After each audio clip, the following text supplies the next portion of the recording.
Good morning. I am back at the California crib, and check out this view. Isn't that beautiful? Last night before I went to bed, I thought, man, it is a little chilly, and then look what happens. That mountain is probably, I don't know, 2 miles away, something like that. But it is cold, man. So, hey, Dave, how's it going, man? AV, how are you? So check out that view. Isn't that beautiful? So I'm here taking the puppies for a walk. You see the babies? They were just waiting for Daddy to take them for a walk this morning, so I said, I got to do it. So, hey, I just want to share something with you that is important to me, and I hope it will be important or helpful to you as well. And that is about using the highest use and best use of your time, what I call HUBU. And then there's something you can stack on top of that, which is understanding your chronotype. So like chrono, like time, chronological, and what type are you? Are you a morning person? Are you a night owl? I was just listening to an interview with an author on Robert Kiyosaki's radio show, and I think it was Pink is his last name. It was Pink or Pinkerton. I can't remember. Anyway, there's a couple authors with a similar last name, and they were talking about chronotyping. So as an example, they said, like, anesthesiologist, if you get a medical procedure in the afternoon, after 2 or 3 p.m., it's like 3 times more likely to have an anesthesia error. And if you have some type of like colonoscopy, which is never fun, they will miss on average 30% more polyps if you have your exam in the afternoon. And there's even typing where some people are more ethical and honest earlier in the day, and then apparently their ability to be a good person declines as the day goes on. And so that has to do with your chronotyping, and we're all different. Night owls, people that would live that shift of life, theirs are generally in reverse. But we all have a chronotype, and you also need to know, are you in the highest use and best use of your time based on the time and availability you have, but also what type of person are you? And I give this example. Like right now, it's pretty early here in the morning in California. Well, early for me because I want to sleep in. So I'm taking the puppies for a walk because they were literally waiting at the door for me. And then I'm going to go and do some work. And then I have a sense of accomplishment. I can crank out stuff because I'm fresh. This gets my body stimulated.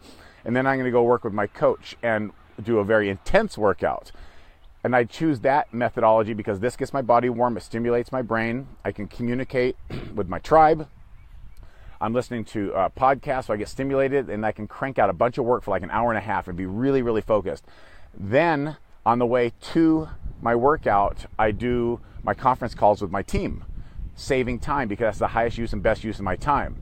And so for my chronotype, for my workouts, for me, is about 10 or 11 a.m. is when I feel best because my body's warm, my food's digested from breakfast, I'm not hungry yet for lunch, and if I wait too long in the evening, my core temperature remains too elevated and it interrupts my deep sleep and it reduces the secretion of melatonin. That happens for everybody, but I'm really affected by that just for whatever reason. I'm more sensitive to it. But you need to know your chronotype. Like, what kind of person are you? And how do you know that you're always using the highest use and best use of your time? And you always have to ask yourself all the time, is this what I should be doing now? Do I feel less than optimally productive if I'm doing something in particular? So you have to always assess. And if the answer is not exactly what you want or what you need or will move the needle forward or get you exactly what you want personally, professionally, you need to change it. You need to mix it up. So what is that for you? And so my encouragement for you today is for you to pause and ask yourself, literally ask yourself, am I in the highest use and best use of my time based on past evidence of my performance or lack of performance? What is the best time for me to do X? And also I would add to that, what day of the week is best for you to do certain things? And you will find a pattern that repeats. It may be a pattern of failure if you're not getting what you want, or it could be a pattern of success. But if you have a pattern of success, how can you amplify that? How can you replicate that? How can you fine tune it? How can you elevate it even more? And if it's a pattern of failure, how can you reduce it or eliminate it or develop a different pattern which is more empowering and gives you what you want in a shorter period of time, compressing time, moving you towards the goal faster, bringing the goal closer to you. These are the things that high performance individuals, that's world-class athletes, business professionals, people who are changing the world, people who are creating things that we use. Like, do you think that, like, Zuckerberg, when he's creating Facebook, I believe his sister was the one who helped launch Facebook Live. Do you think that they sat around and go, well, I'm not really in the best use of my time, and I don't really know what's optimal, but I'm going to create this thing that will change the world called Facebook and Facebook Live? No, it's optimal, and everyone's different, and the people on your team will have different optimization as well. You need to find out when the people on your team are optimized to do certain things. And you may have to expect a less than optimal performance if you're having them do things at a certain time of the day, which is not their optimal time for their chronotype. Does that make sense? So you need to assess this with your team and ask a series of questions. When do you feel most productive for blank? When are you best able to do blank? When do you feel most focused? When do you have the most energy? When is that ditch or valley or time in the day where you're not feeling quite as intelligent or productive? And then when is your recovery time where you get that second wind? What is that for you? And then what's optimal during that time? Now, if you've never thought about this, you're not operating at 100%. You're not.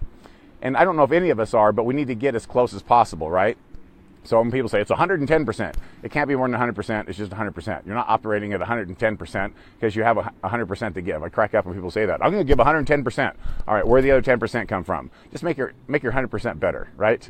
Isn't this beautiful? I'm just looking at the reflection here. The scenery is absolutely incredible. I woke up to this. I'm like, oh my gosh. And then the puppies are like, Daddy, let's go for a walk. I've had enough.